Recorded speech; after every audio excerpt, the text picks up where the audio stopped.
Hello, and welcome to Mindframe, where shift happens, a podcast where we sit down with people who've experienced really difficult things in their lives, and we talk to them about the kind of incremental shifts or serendipitous moments that they've experienced that have helped them get to the other side, to a place of hope and healing. I'm your host, Bobby Solomon, and I'm not a mental health professional. However, I have experienced quite a bit of mental health struggle, and I have a lot of mental health issues in my family. This podcast is not meant to be a substitute for professional help, but merely a place where people can come and listen to inspiring triumph of the spirit stories. So please, if you are struggling, get that help. That help is out there. And at the end of the episode, we have numbers that you can reach out to. All our episodes are recorded via Zoom, so please excuse any audio issues. Trigger warning, this episode deals with suicide and suicidal ideations. Our next guest is Leanne, and she's an incredibly interesting person who started off modeling and then decided that there was work to be done within the industry and wrote a book, and then was late diagnosed with ADHD and decided to write books about that, and is now an advocate and a coach in that world. So, Leanne, I'm excited to have you here today. Thanks for having me. It's a great honor. Well, we'll see. So I'd love to just get a little intro of you, just kind of what you're up to now and anything that you feel pertinent to set us off on the interview. I was a model from the age of 13 and then studied law at university and kind of realized that I was being exploited and wrote a book, The Model Manifesto, basically to help models take control of their lives and understand their control, like pass along this knowledge. And that book ended up doing quite well. And the government here now have set up a working group to tackle exploitation across all the creative industries. So it's really, really nice work to do. But I went into law after that, and I worked in mental health and immigration law. And I was diagnosed with ADHD when I was 25, which is pretty life-changing, particularly when they get diagnosed as adults as well. And it's just like being told that you're a wizard or something. You're like, now what do I do? No one told you. They're like, okay, you've got ADHD. And when I found out, I was like, that's not a real problem. I've got a real problem. Like, yes, you've got really bad ADHD. Wow. And so last year now, I published this book about ADHD to help people. But once I published this book, I actually misspelled the title. I said ADHD. And I only realized that after I put a picture on the internet, and I was like, this is really embarrassing. Like, I sent it to my coach and I was like, look how stupid I am. Oh my God, I'm ruined. And she was like, that's just the most ADHD thing ever. That should be your cover with like the cross out of the H. Yeah. Exactly. Anyway, I was really embarrassed by that. But a month later, I had Microsoft contact me and they said, can you come and talk to us about ADHD? The woman that contacts me, she's like a senior director there, and she said, it's helped me so much. And I've got diagnosed now. And my dad was like, it's a hoax. Don't do it. Don't give me your bank details. I was like, you're being catfished. Yeah, literally. Well, you can see where my problems come from. Yeah. And I ended up doing it, and they paid me money to talk to them. And also at the same time, I had so many people starting messaging me about this book, being like, this book is so incredibly helpful. Do you do coaching? Well, no, not really. Okay. Yeah. Just it was really unexpected. So basically I did this training course and then I became a coach myself. So now I basically spend most of my time empowering and educating people about ADHD, particularly in the workplace, because I think there's so much stigma around it. And now I do a lot of explaining the laws, because in England, anyway, we've got an Equality Act, which says that you are disabled if you've got like a health condition that impacts your ability to do day-to-day activities, I think in a serious way. That triggers a legal duty on your employer to make adjustments for you to make sure. So for example, if you're in a wheelchair, like your employer would have to give you a ramp to get in the building. That's less things for them to do. But when it's invisible, it all becomes a lot more blurry. And so I kind of go in there and help the individual figure out like what would help them and like also what their benefits are of like having ADHD. And like the amazing things about them and how they can bring that out in their work, and the employer and how to manage someone with ADHD as well, because we are quite different. We've got very different like motivational systems, like an interest-based system where if we're interested in something, we can write 3 books about it. If we're not interested in it, we will not do it at all. There's little things, usually not the big things, that are the like issues, but like the titles and what important thing that. So that's very interesting. I like that it's like you have the practical connection with the person about what the issues are, and then you also have the legal mind to help them navigate the programs available and facilitate better relations between employee and employer and coworker. Yeah. And get the policies down, because I think for a lot of organizations, they don't have the policies for like neurodiversity, disability. Also, even if I don't think most people with ADHD would think like it is a disability. I didn't till I was like, oh, actually, maybe I do need a bit of help. And so, I set up a company called ADHD Works to do it full time and really go for it. Before it was kind of more like ad hoc, and now I'm like focusing a lot mainly on this area and building up this company. It's really nice work to do and really important work, I think, because we're in a state of anxiety in the workplace where employers like are not having the conversations because it's a fear of vulnerability. Well, yeah, and it's all stigma based, right? Yeah. I was talking to a psychologist, and we were talking about kids now and the gender fluidity and people's kind of questioning what their sexuality is. And, now it's not uncommon for someone to say, I don't know, or I think I may be bisexual, or I might be gay, and to have a dialogue about it. But 30 years ago, everyone had that conversation in their head because sexuality is complicated. So we're growing up, we're like, am I gay? Am I this? Am I that? Like, you don't know what you are, what's normal, and you don't talk to anyone, so you still don't know what's normal. So with ADHD, what you want to do is make that a conversation that people can have, and there's no negative stigma about it. And a lot of people don't even know what it is. Like you said, like you're like, I'm ADHD. I don't know. I don't know what what is it? So it's great that you're bringing that information. So if someone were to question something, what would that questioning be, and how would they understand that they actually do have ADHD? That's why I wrote the book, because that's the question that can drive you completely up the wall. Like, do I have ADHD? What is ADHD? Is ADHD even real? Really stressful questions, huh?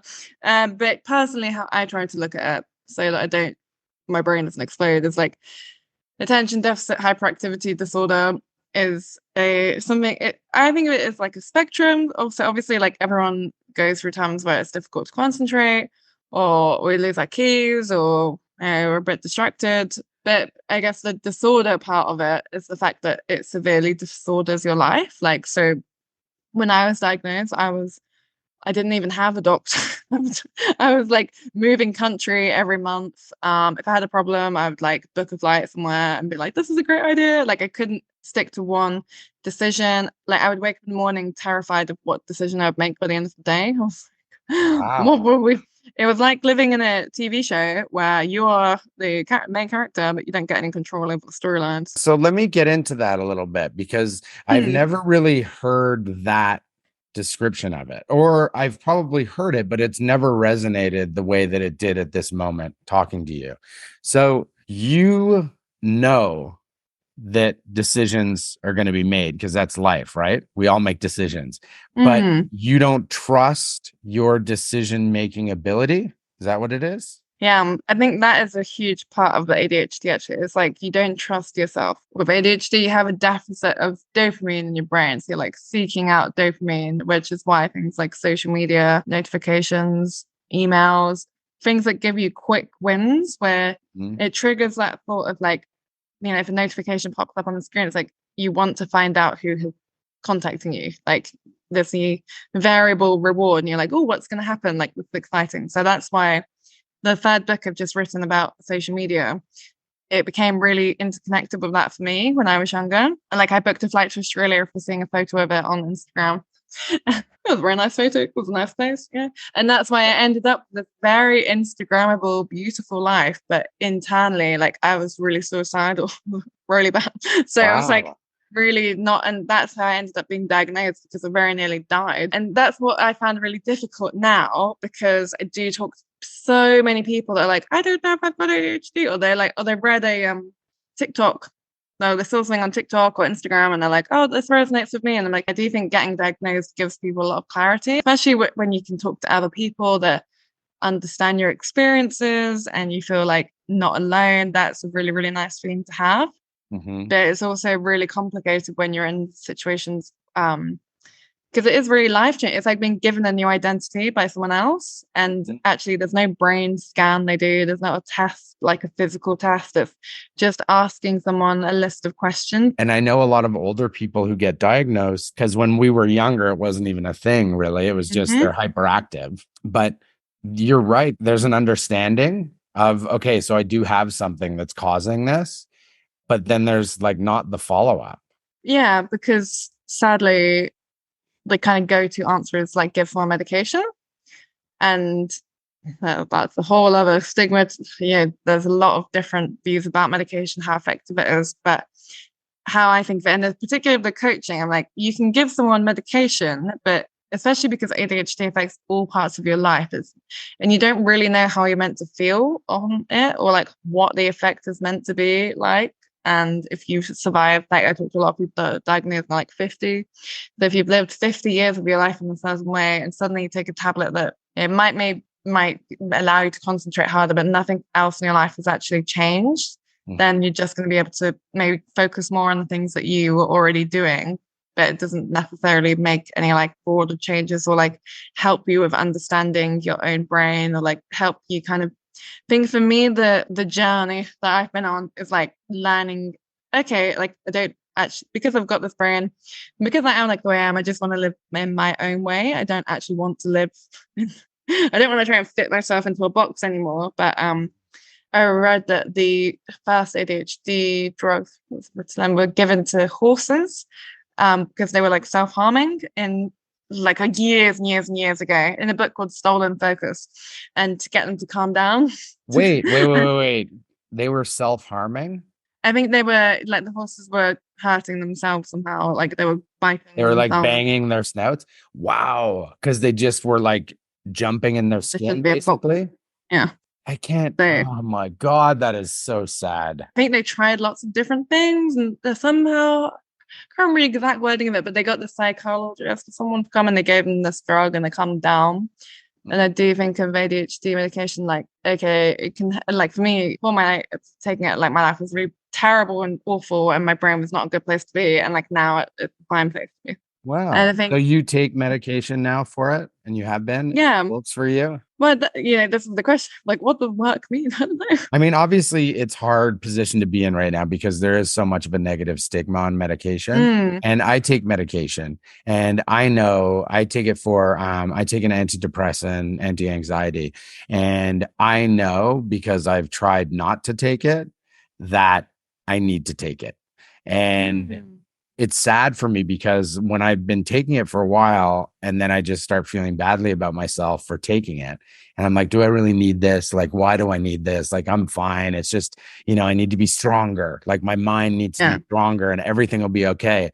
And then I get off it and there's an initial high of like not needing to be on it or not going through the routine of, or the ritual of taking the medication. But then inevitably I'd sink down to this spot and I'd try and justify it in that slope down, saying like, oh, I don't need it. I just need, things are tough right now. So I just need to be stronger. I need to be stronger. And then honestly, I'd get to a spot of like, I don't know if I can take it anymore. I don't know if I want to be here. And that's a fucked up place to be, because you're flipped over. And, you talked about suicide and being like depressed before. And I want to get into that. But because I say that medication helped me, I'm not telling everyone to take medication. So if you're hearing me say that, hear me now. You are not hearing me say that. You are deciding that I'm saying that. I am telling people to figure out and do the best they can with finding solutions to their situation. And if medication is one of those things, great. If it's not, great. I don't care. And I don't think people should care. all that I want for me is to be happy, and I'm going to do what I can do to get there. So you taking the medication, does it work? Yes. Your head is a better place to be right now. You're happier. Yeah. That's all that And matters, right? exactly.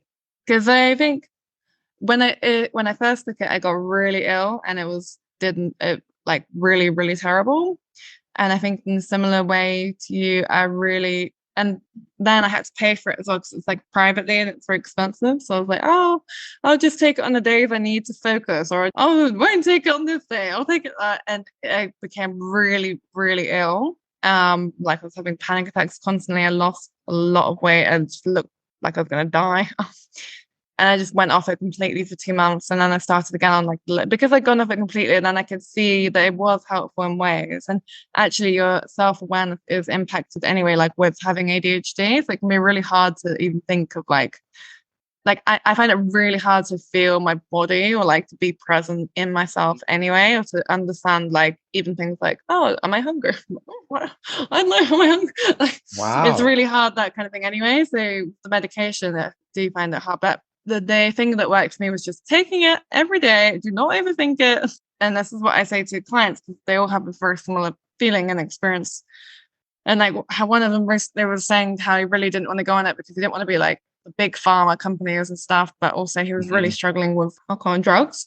I was like, do you think that there are big companies behind the alcohol and drugs? It's like, it's picking which substances you want to take in life, like whatever they are, but whatever they work for you. And like the ADHD medication for me, I know 100% makes me less likely to get drunk every night because I used to do that to control my own like anxiety. And now I don't. And so, yeah, and I think there's a combination of lots of different things for me. But I do think the approach when someone just gives someone a tablet and like take it by, especially for something like so holistic like ADHD, like what I try to do is help people be like, actually take it if it helps you, but also you don't have to be like everyone else. Like, and I think that is pretty life changing. But yeah, if you had the broken arm, it's like you would wear the cast for it, right? You wouldn't think like, I'm gonna take this off. I'm fine. Let's I'm leave gonna that. tough it out. Tough it out with It'll my be arm fine. that's mangled. Exactly. So now, okay, so what I would love to do now, and this is really, you've alluded to it, so I think you're open to going there. Just you talked about in different points of this conversation, your alcohol and your suicidal thoughts. So I would love for you to talk to me about those and then how you got through them. I know it's constant maintenance and all that, but I believe that there are shifts in perspectives that people have that forever change them and make life a little bit easier. So can you talk to me about kind of the depths of your despair and then what kind of helped you? I would say the worst point of my life was deciding to die. That was bad though. But it was actually also ironically like the best time, because that is when I just actually all the things that I just said got out of the box. Because I'd started, I just think how I got to this point. I started feeling like, oh my God, what's the point to life? And overthinking everything. So my ADHD symptoms became really obvious after I finished university, because I could do exams fine, I get A's, but once I graduated, I was like, now what do I do with my life? I can't sit down to get a job. No one's ever going to hire me. I do nothing. I can't and I would start internships and quit them. And I was just awful. So that's when I would go out and get drunk, especially with modeling, because there were like club promoters every night. And I would go out clubbing to get drunk so that the next day I wouldn't feel bad for not like having a job. So that was kind of how I managed it. But it ended up becoming really, really sick, like unwell, because I just started being like, these thoughts of like worrying about what job am I going to do very quickly became like constant like fear. And then I reached a point where I was like, oh, I'm going to kill myself. There was a place in Australia as well, like where people killed themselves, like they jumped from the cliff. And it became really weirdly addictive to like go through it on Instagram, like at the place, and like almost like Wow. being like, there's a way out, which is a really like, it's something I try to talk about a lot, like with you, and that in general suicide, like and feeling like this, like I'm very open about it, because for me, the worst thing, I would thought I was going to be sectioned into like a mental health hospital if I told anyone, because I knew objectively my life was not bad, but I was like, but the fact I'm feeling like this means that like, there must be something seriously wrong with me, and I don't want to go to hospital because that would be really bad. If there was a button I could have pressed, like if I had a peanut allergy, I would have 100% eaten the peanut. But I was like, I won't do it properly, and then I'll have my worst life. And I think a lot of people are in similar mindsets. That is so sad on so many levels. Like the whole start of this project for me was really about suicide. I have 2 cousins who have committed suicide, and essentially my sister, through alcoholism, she passed away, and I've had much experience with attempts with other people and being there for them. I'm sorry. Yeah. And I just felt like there's such a negative stigma about suicide, and people don't want to talk about it, and people are afraid of it. And you talking about it is so incredible. And I have the chills thinking of you talking about it, because so many people can look at you and say, oh my God, this beautiful woman who is modeling, who is partying, who's hobnobbing with whoever she wants to, is thinking that life sucks. So it's not just every day, because I'm not having like a good whatever. My situation's not bad. And I'm thinking like, if only I was like her, I would be happy. And it is not. It's your brain, and it's your your perception and your perspective. So I cut you off a little bit. I do want to just hear that moment of like, okay, I'm right here. It's a decision to die or not to die. And then how did that decision, how did you choose not to die? I decided to don't. I went skydiving, and I just remember wishing the parachute wouldn't open. And I was like, I've got a really big problem. I need to go to a doctor. Oh my God. Like, because I was on holiday with some guy that I've met. It's like, oh, I need to go back to Sydney. Like, I'm going to kill myself. And I was like, okay. Did you tell him that? Yeah. Wow. And what was his reaction? I think he was quite freaked out. Yeah. We got back to Sydney, and I was like, I kind of didn't even break up with him. He was like, should we meet up? I was like, I thought, we're not dating.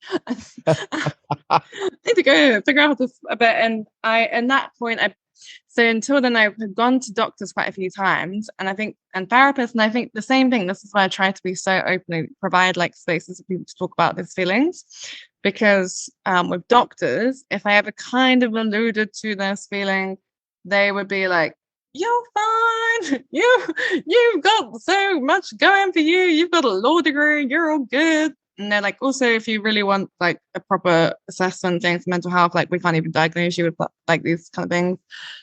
And they're like, you'd have to go to a psychiatrist for like months, because at that point I'd started Googling how I was feeling, and I was like, I've got borderline personality disorder. Oh my God.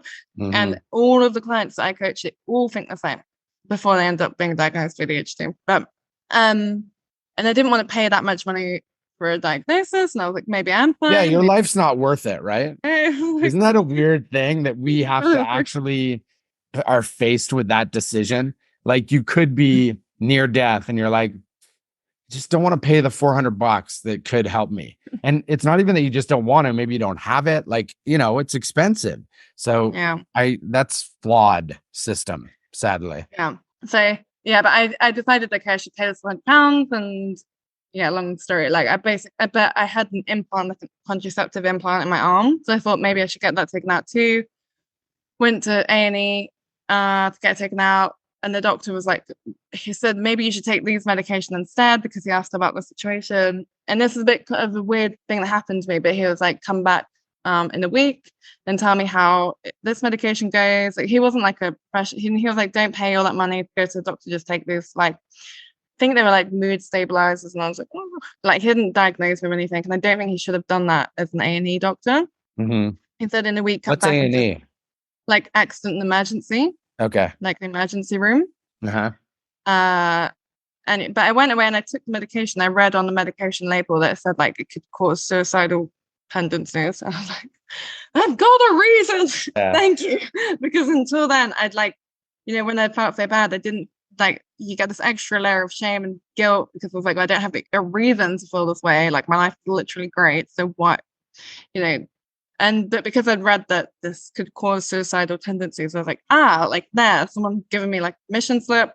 So I sort of made a plan. I was going to die in like a week, and because I had to do my jobs, but I have modeling jobs. Wow. I need to finish the modeling job. I can't leave the house, like all my things. I was like, I have to pack up my things. Like ultimate people pleaser, right to the end.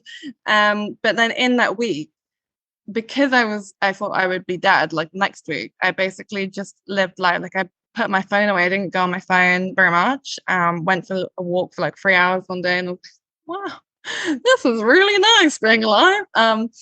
Because I wasn't like trying to take a photo of it, but I was just enjoying, because I was like, I should go see the beach for the last time. Or in the morning, I was like, I should have croissants for breakfast, like chocolate croissants. And it's like, these are really good.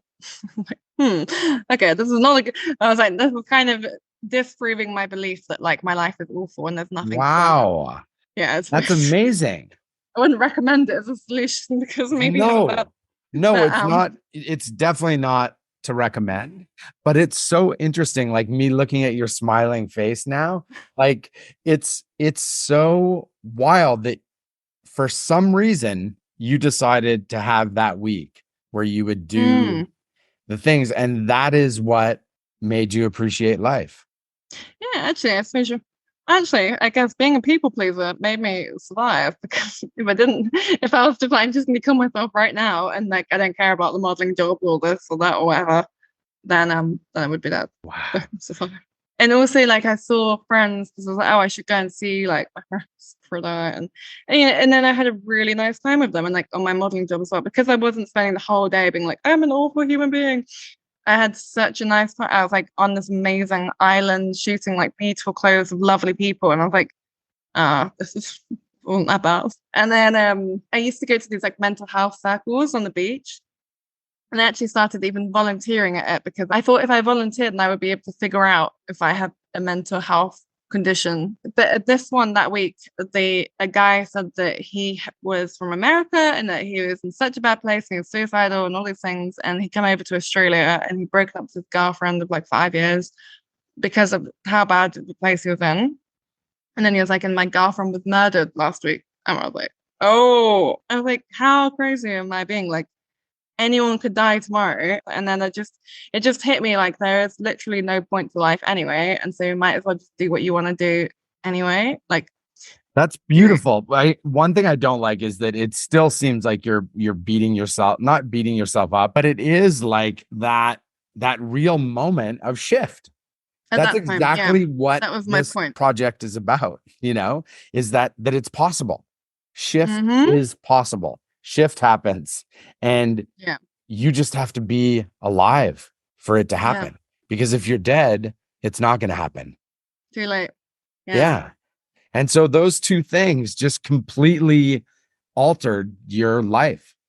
Yeah. Your perspective. It just hit me and I was like, what am I doing? Like, I don't want to die. I've had a really nice week eating croissants and like walking on the beach. Like, let's not die. I just made this sort of agreement with myself, like that I would start living life like however I wanted and stop beating myself up over it. And so I had a modeling job or something after that in Byron Bay, like this little beach town in Australia. And I just decided to move there. I met this guy on the beach, like moved there. So I was still sort of doing the impulsive decisions, but I was doing them in a way that felt more like I wasn't like, oh, I need to go back and become a lawyer. I was like, okay, let's just do what you want to do today. It was like short term and not like grandiose and like life altering. That moment has like kind of determined the whole rest of my life, because since then I've been like, well, every bad situation I've had, especially the modeling book, I was like, well, I might as well write this because I could be dead. I was like, it's like living on borrowed time. It's like, I kind of assumed that writing that book would destroy my career. But I was like, I wouldn't have a career, right? Because I'd be dead. So it's like, who cares? Like, and also, like, no matter how bad I feel, like I used to be so bad, like I felt so sad of 6 months every day, and I used to wake up in the night and cry about being alive. I do think that like if anyone is going through that, is just a really big sign that you need to make changes in your, like, you don't want to live your life that you're living right in the same way, but you would love a different life. And it's like, yeah, I really didn't like those things that I was doing at that point, and then like making these changes has been so freeing. And that is literally why I've done all the things I've done, because I'm like, well, good die, I'm still here, why not write another book? Like, whatever, like, if I fail, then who cares? Like, I'm not beating myself up and just like doing things like day by day, and like it seems to work. I love that. And I love that you still have the sense of humor about it, like about what you were going to. It's not like you go into this dark and gloomy kind of place. You're like you're able to laugh at it. And I think we all have to laugh, right?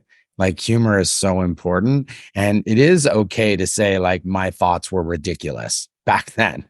Like, it's okay. And for me to hear you say that, I think is very liberating. Oh, And it could be, yeah.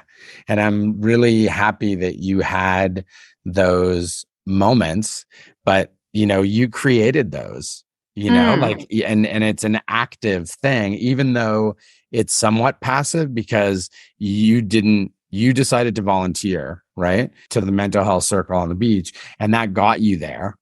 But you didn't know that guy was going to say his story. But he just happened to be there at the same time that you were and said something that completely resonated with you. And so if you just put yourself out there and are open, you never know what's going to come your way. You never know. Yeah, literally have no idea. Yeah, and after that point up, I came back to England, and that's when I paid like £400, went to the proper psychiatrist in England, and then got diagnosed with ADHD. Because at that point I was like, I need to sort this out. Like, I don't want to live my life like this anymore. Then I was able to go to the psychiatrist and just be like really honest, because I think that's also the same. I think because of all the stigma around feeling suicidal, which I think so many people do because of the internet and phones, it's like it's so easy to be plunged into that way of thinking, almost as a it's not as a like I'm gonna go and kill myself right now, but it's almost as a weird like mental self-harm thing, is like a soothing, a weird thing. And then you feel even worse after that, because it's still such a shameful thing that we talk about. And we're like, oh my God, they talk about suicide, like, oh.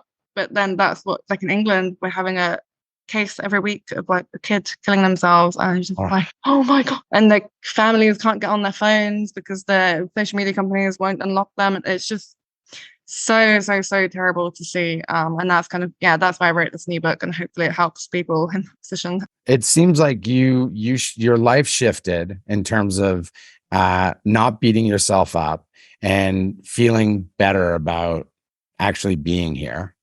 And I love that your purpose is to help people. And how do you feel now about your life when you think about that as being your purpose? I'm trying to get it to helping me now. I'm like, okay, we did too much for other people, because like this last book I wrote it because like, I was talking to his parents, I was worried about their kids, and I was just I like dedicate a lot of time to thinking about what will help other people. And I think that is what can become a bit like, you have to not forget about yourself as well. So now I am trying to be like, okay, what do I want? What will I enjoy doing today? Like, that's so interesting. So you still like can fall into old negative thinking, and it's about recognizing it and trying to do things to kind of shift it. It's just try to be a human being instead of a human doing. I love that expression. Because I did say to someone, I was like, it almost felt like I did a deal with the devil of being like, okay, let me write this book and then we can die, or like, let me do that. And then I've just kept writing books, which can be a fun thing to do. It's a nice thing to do, but I'm talking about my own trauma and like really horrible things that have happened to me. And like, it's really nice to write them out, and like, hopefully that helps some people, but not like it was my dream since childhood. So to have traumatic experiences and then write them out in books. Yeah. So I'm trying to get to the point where I'm able to make sure that I'm enjoying my life every day and like relaxing and spending time like actually living it instead of doing stuff. And like, because I do think, especially when you are in a career where you like help people a lot, it can be very easy to forget about yourself. So I feel very grateful to be alive, really. That's amazing. I'm so happy to hear that. So 2 more things. Number 1, don't think I didn't hear you talk about your early trauma and you mentioned your dad before. Oh, And you're like, you know why I am the way I am. So I would like to talk about kind of your childhood a bit and what you've gone through that got you to the place of being open to dying. And I sorry. think Like, yes, good yes. phrase. I'm open to dying. Wrong. Oh, um, but I think that there's a lot of from what I hear from you, it's really about kind of human being, human doing. What's your value? What's your essence? And so I think it's hmm kind of it seems like it's related to that, but I would love to hear about the things in life that were kind of traumatic or, really affected you. Yeah, I had a weird upbringing. My dad lived in Russia for like most of my life. And my mom lived in England. So it was like me and my brother and my mom. And then they got divorced. I was like, 11 or so. And my mom went on holiday to Cyprus and she was like, we should move to Cyprus. Then we moved to Cyprus. You see a pattern here? Uh, and we moved to Cyprus. And I was like bullied at school and nothing like that wasn't like a particularly happy child. And So why were you bullied at school? What was the big bully thing? being ugly. And How ironic is that? yes, this is the ironic. This is part of the book because yeah, I was bullied for like being ugly and tall and having yellow skin apparently and having a lisp and but the But so you just mentioned your lisp. Is that something that has been kind of a challenge for you to deal with, or? I don't even really notice it that much now. Mhm. I guess at school definitely, and I think like when I would do public speaking, I would just burst into tears. Mhm. Yeah, it's not something and again, the bullying stuff is weird because it's like, well, I'm just like, I'm sorry, I can't really change the color of my skin. Like, Yeah. sorry if it offends, or like being tall, you're like, okay, like why does the size of my skeleton matter that much to other people that they kind of like, I don't know, it's usually it's a weird thing. And But you must have been upset about it, right? Like you're talking about it like, oh, I can't change this. But that's like terror going into school every day, knowing that you can't change anything, but people are yeah, just being mean to you. yeah. Yeah, it was not great. It was very yeah, and I think that's probably for me where all of this started of like trying to figure out how or I would always look for like someone else that was being bullied and then be like, hello, be friends. Hello. It's like a survival instinct. Wow. I was just going to say that survival. It sounds like Mm, everything in your life, despite you being open to die, you are a survivalist. yeah. You're like, okay, if I can just have a little, if I can talk to someone who can relate to me and I can relate to them, then that might make me feel better. So you have that internal kind of directional navigation Hmm. system, which is pretty Right. amazing.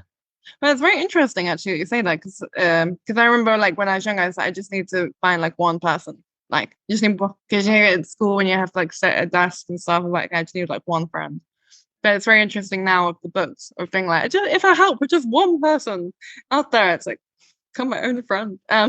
Yeah, yeah, it was interesting. And then I was saying it to a girl that I coach, because as you were saying earlier about like conversations about sexuality, it's such a different life to what I had growing up as well. Like I was bullied and called like a transvestite for being these things. And I was saying it to a girl that I coach now, and she was like, oh, just so horrified. Yeah, you live in a very different, and like half of her Yes. identify as the other gender, and it's like a completely different. The kids in her class are teaching the teachers on how to talk to them. Like, Yeah. it's so different. Then basically, my mum kind of got me into modeling. I said I don't really want to do that because I've already been bullied. I don't really need extra attention of like how I Yeah. look. She was like, I've booked you a job. Just try it out and see if you like it. So I had this job, and it was shooting like in a forest in Cyprus. But they had like two guys getting me changed, and I was only like 30, and like I was like, oh, trying to cover up my body, and they were just laughing. They're like, we're gay, we don't care about your body. And look back at these situations, you're like, that's not okay. Like, yeah, who cares if they, first of all, why does like a 13-year-old, why does a 13-year-old shoot in the first Yeah. place? And like, again, it kind of ties into the last book. So I was like, the fact that I was even modeling to women, so it was like a women's wear campaign at that age, and women would have no idea they were looking at like a 13-year-old child that would be literally being bullied at school for being ugly. Like, Yeah. but well, yeah, and then that shoot ended up being published in like Vogue in England and ID magazine. So it was kind of ironic because the kids that bullied me were like, "You look amazing in Vogue." Like, literally, I look exactly the same as I did when I went to school with you. So. But that's kind of what I wrote about in the third book, because of like these conceptions of beauty and like models and all, like they're just created. Like the only reason I was in Vogue is because some random person decided like I should be in Vogue, but like, you know, other people thought I was ugly. And but then I basically carried on modeling throughout my childhood years. But like magazines every month, and was very highly sexualized, of like on the cover of magazines and underwear and stuff. And but then I kind of coped with that by going out clubbing, like all the like the Iron Apple, which is a clubbing place, and getting very, very drunk like every weekend. And when I was 18, I was scouted to do modeling in England, and I was already very fan, but they wanted me to lose 3 inches of my hips. And I was like, so you can be the juiciest peach in the world, and there'll be still someone out there that doesn't like peaches. So it's like, Right. yeah, but yeah, modeling was not great. And you, how's your relationship with your parents now? I have a really good relationship with my dad. My mom's like, oh, okay. Do you blame her a little bit for forcing you into modeling? I think it is a very complex issue, but my mom very strongly maintains that like I wanted to do modeling. So Mhm. yeah. Well, and the truth is, like, this is why I asked you, is that you are where you are right now because of it. And who knows Exactly. where you'd be if that didn't happen. If you stayed being bullied in that Exactly. school, who knows? So that's why it's one of the other things that I want to get across is that when something happens, you really can't say if it's bad or good in terms of how it impacts your life until Yeah. the end of your life, because things can lead to things. And so something shit happens to you, or you think it's shit, and then all of a sudden that leads to you meeting your future husband or wife. I think people have such a hard time. And I know when I went through kind of my depression, it's like something would happen and I'm like, oh my God, I can't believe this happened. Like, you know, I'm in film and TV, and you have a project and it's about to go. And then all of a sudden, like there's a change of an executive, or another project comes out that's exactly like yours. And it's like, I'm never going to get fucking anywhere. Like there's always going to be something that's going to do it. And then if I think back to those projects that I was like, hanging my whole life on, it's like I wouldn't be here talking to you. I wouldn't be creating this project that people seem to feel is really beneficial, and I wouldn't be feeling so good about what I'm doing. And so like if I would have just got all those projects, who knows where I'd be right now, you know? So Exactly. I think that's important for people to understand. Yeah, I really strongly believe that. Like I had an interview once and I said, what is your biggest regret? And I was like, I don't really have any regrets, because I wouldn't be where I am right now if anything was different. And like, you know, obviously things in my life have not been great at times, but like, yeah, I do think the hardest times of my life always led me to the best places. Like, and that is actually, it's a bit of a challenging thing to know, really, because I'm like, well, then when I'm happy, I'm like, now what? But there's a really good book actually called The Second Mountain, which kind of talks about that. And yeah, it says basically then you help people. Yeah. Then so it's like when you get to the top of the mountain. Yeah. And it's like some people feel like, oh, these people have their lives so together and they know exactly what they're doing every day. And the truth is, that's what life is. We don't know what's happening tomorrow.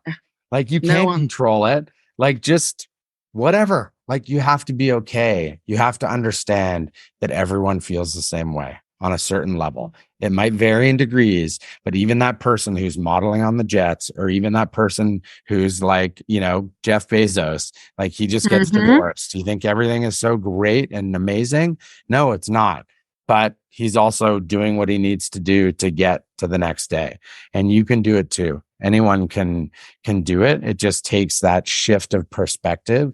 And I'm not trying to say that it's easy to get there. And so anyone who is struggling, like I know struggle. I don't know your struggle, but I know my struggle. And I know how fucking dark and how hard it was. And but I also know that I got through it. And I'm not stronger than you. I'm not stronger than anyone. I just stayed in the game and things happened. And I was open to things happening and I was hopeful that things would happen. And I think that is another key element to surviving, and it's hope. And hope, you just have to practice it because sometimes life sucks and sometimes you feel hopeless. But if you can turn that hopelessness into hopefulness, you have a chance. I love it. True. Yeah. Okay, so I finish every podcast with asking people 2 questions. And I like to ask it after we've gone through this whole journey. What are you most grateful for? Probably like having stayed alive. Good one. There's a good lesson there. I love that. Carry And I on. love you say it with a smile. And it's like, this is what fucking destigmatizes this shit. Yeah, literally. Yeah. Well, I am very happy that you stayed alive as well. Oh, thank you. The last question is, what would you feel would be most valuable to tell someone who's going through a really rough time right now? I think it's like it gets better. Like, hold on. Yeah, it's so easy to say that and so hard to believe. But genuinely, like, I could not have imagined my life. Like, even I remember being 18 and just could not imagine what I was going to do in 5 years. And like, yeah, I was talking to a 16-year-old the other day who was really upset about her future and exams. Like, my job did not exist 5 years ago. Like, the world you're going into, like, you're doing jobs that you can't even imagine yet. Like, in the world, like phones, technology, like all these things are happening so fast and so quickly, and like the world is changing. And yeah, in also the fact like we have really bad days and we have really bad times and things just seem like pointless, but there is no point to anything. This is my one real, like, there is no point to human life really except to enjoy it. So you might as well do what you enjoy. Like, you might as well figure out what that thing is and just try to do that every day. We're here on the planet. The fact that we're even alive is so minuscule and tiny in the first place, and we're only alive for like such short periods of time anyway. And all of us could die tomorrow. And I do think living your life in that mind frame, like, I could die tomorrow, what would I do today? Like, that has always pushed me to being like, okay, I need to make a change, because if I died tomorrow, I would really regret like doing this, whatever it might be, or being in this situation. And you've got like this one life, so you don't have to be like a rocket scientist or change the world or write books or anything. Like, all you have to do is just figure out what makes you feel moderately happy every day and do that. So, I love that. my answer is there is no point to life, so live it anyway. That's great. Alive, like, yeah, you're here. What's the point in dying anyway? You're gonna die, so might as well live it, do something you like before then. Like, if there's one thing, eat croissants. That is a good thing. I think it's pretty hard to be depressed when you're eating croissants. So look for the like very small. That's the thing. Like, notice your brain playing tricks on you, because like, the most life-changing thing for me was I learned about this woman's work called Byron Katie, and it's basically questioning your thoughts and the realization that like the brain is making up stories and I'm living according to that story, and then I'm creating the situations, but I can just like, I believed I was like insane, and then I realized insane doesn't even have a meaning. It's just a bunch of letters that we've attached a meaning to, and that's how I try to treat things also, like ADHD. It's like these things are just words that we little humans let's attach meaning to this, but ultimately we're just all like in these little jelly bags walking around the planet that's spinning around. So you might as well just like choose the thoughts that you want to have, and like notice like if you feel happy, because I think when you're feeling depressed and you're like there's no hope, but then you have those little moments where you're like, oh, it's a nice day, and those are the ones you're like, so you're not that depressed. So yeah, there you go. Not depressed all the time. Like, there are like moments of happiness. That's exactly it. That's like the little, as the podcast is, like the mind frame shift. It's like the shift that happens because of a moment, of little moments across your life. And those moments can always happen. You just have to be open to them. Yeah. Well, you're doing very important work. Thank you. Yeah, it was fantastic talking to you. I'm really, really like genuinely happy that you're doing what you're doing and that you've like opened up to me and have been vulnerable. And I think that vulnerability will undoubtedly help so many people. Thanks. Thank you so much for being part of the podcast. Thanks for having me. It was really nice. It was very interesting. I was like, oh, that's some realizations that I need to write them down. Yeah, people don't ask me about my childhood very much, which is very interesting. Mm-hmm. Yeah, I think it's really good to get into the mindset of those like moments and explain how these things actually happen, because otherwise it's really easy to think of it on the abstract. But I think you're doing really important work. So thanks for having me. Thank you. Thank you so much for listening to our podcast. We hope you enjoyed it and are inspired by our guest. If you want to find out more about us, our guests, and some potentially helpful information that might speak to you at the moment, please visit our website at www.mindframeshift.com and check us out on Instagram, TikTok, Twitter, Facebook, and LinkedIn at Mind Frame Shift, all one word. If you or someone you know is in crisis, please call the Crisis Support National Suicide Prevention Lifeline at 1-800-273-8255 or text NAMI at 741-741 to connect with a trained crisis counselor to receive free 24/7 crisis support via text message, or call the NAMI Healthline at 1-800-950-NAMI. That's 6264 for free mental health information, referrals, and support. Thank you very much again for listening. And remember,